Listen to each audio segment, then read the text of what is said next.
an awesome thing.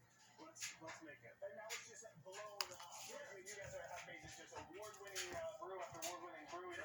And tell us a little bit about how that process has been. Did you plan on going this big, or did you think it was when we started, we were in a tiny little garage, on the north side of town, a tiny little space, and we've grown into this building. Now we have another building where we age our barrels.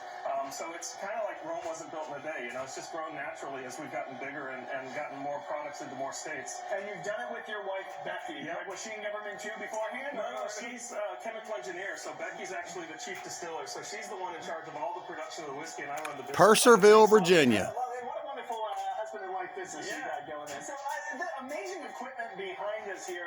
Well, you were just kind of poking around with some of the knobs in the back here. Tell us about what we're looking at here on the wall. Yeah, so this is the still. This is our 600-gallon pot still.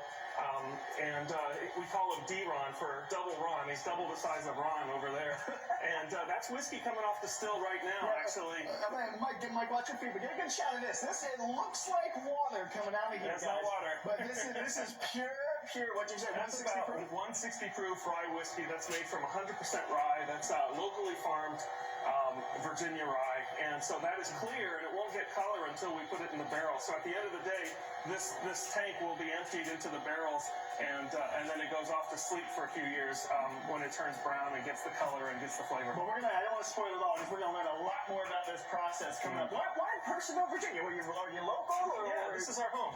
So we've lived here for the past 25 years, and Western Loudon has some nice farms. We work with breweries, we work with wineries, and all of our spent mash, the leftover rye when we're done distilling, goes to local cattle farms that are in the area that we feed those cows that rye mash. So, it's a good location for agricultural type business like this. All right, well, you've got some fun events coming up. We're going to talk about those. We're going to talk more about how you make your whiskey and your various other drinks. Because you're not just whiskey. You do some right.